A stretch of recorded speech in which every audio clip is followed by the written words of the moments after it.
Hello எல்லாருக்கும் வணக்கம். இன்றைக்கி கடைக்கு போனேன், பர்ச்சேஸ் பண்ணேன். அப்போ டிஃப்ரெண்ட்டாக ஒரு ஐட்டம் பார்த்தா அதை வாங்கிட்டு வந்திருக்கேன். அது என்னன்னு காட்டுறேன். இது பார்க்க வந்து கலர் கோழி குஞ்சு மாதிரி இருந்துச்சு, அதான் அதை வாங்கினேன். ஆக்சுவலாக இது வந்து லாலிபாப். எப்படி இருக்குன்னு தெரில, சாப்பிட்டு பார்ப்போம். பாப்பாட்ட இது வந்து எரேசர்னு சொல்லியிருந்தேன், அதனால ஷாக் ஆகிடுச்சு. பார்க்க எப்படி இருக்கு பாருங்க, அழகா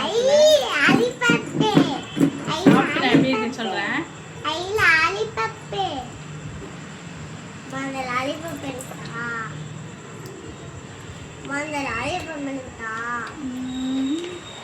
எலுமிச்சம்பழ ஊறுகாய் மாதிரி இருக்குடி, ஆனா இனிக்குது. அந்த லெமன் ஃப்ளேவர் தான் இதில் இருக்கு. இனிக்கிற ஊறுகாய் மாதிரி இருக்கு. நல்லாலாம் இருக்குன்னு சொல்ல முடியாது, பார்க்க நல்லா இருக்கு. டிஃப்ரெண்ட்டாக இருக்கேன்னு இதை வாங்கினேன். ஓகேவா? நம்ம வீடியோ பிடிச்சிருந்தா லைக் பண்ணுங்கள். Thank you, bye bye.